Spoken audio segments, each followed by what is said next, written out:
രാഹുൽ ഗാന്ധിയുടെ പത്തനാപുരത്തെ തീപ്പൊരി പ്രസംഗം തർജ്ജമ ചെയ്ത യുവതിക്ക് സോഷ്യൽ മീഡിയയുടെ കയ്യടി. ദേശീയ വിഷയങ്ങൾ ആഴത്തിൽ പറഞ്ഞ രാഹുലിന്റെ ശക്തമായ പ്രസംഗത്തിന് മലയാള ശബ്ദ പരിഭാഷ നൽകിയ വനിത ആരെന്നാണ് എല്ലാവരും അന്വേഷിച്ചത്. ചെങ്ങന്നൂരിൽ മത്സരിച്ച UDF സ്ഥാനാർത്ഥി വിജയകുമാറിന്റെ മകൾ ജ്യോതി വിജയകുമാറാണ് രാഹുൽ ഗാന്ധിയുടെ ശബ്ദം മലയാള സ്വരമാക്കി മാറ്റിയത്.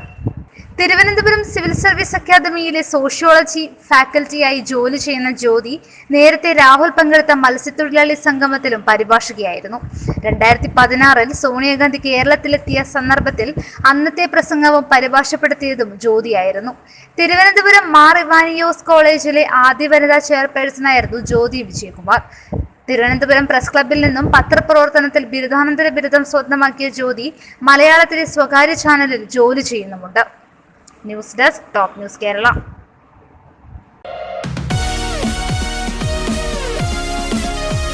വാർത്തകൾ ഉടനടി അറിയാൻ top news Kerala YouTube channel subscribe ചെയ്ത് ബെൽ ഐക്കൺ അമർത്തി ലൈക്ക് ചെയ്ത് ഷെയർ ചെയ്യുക.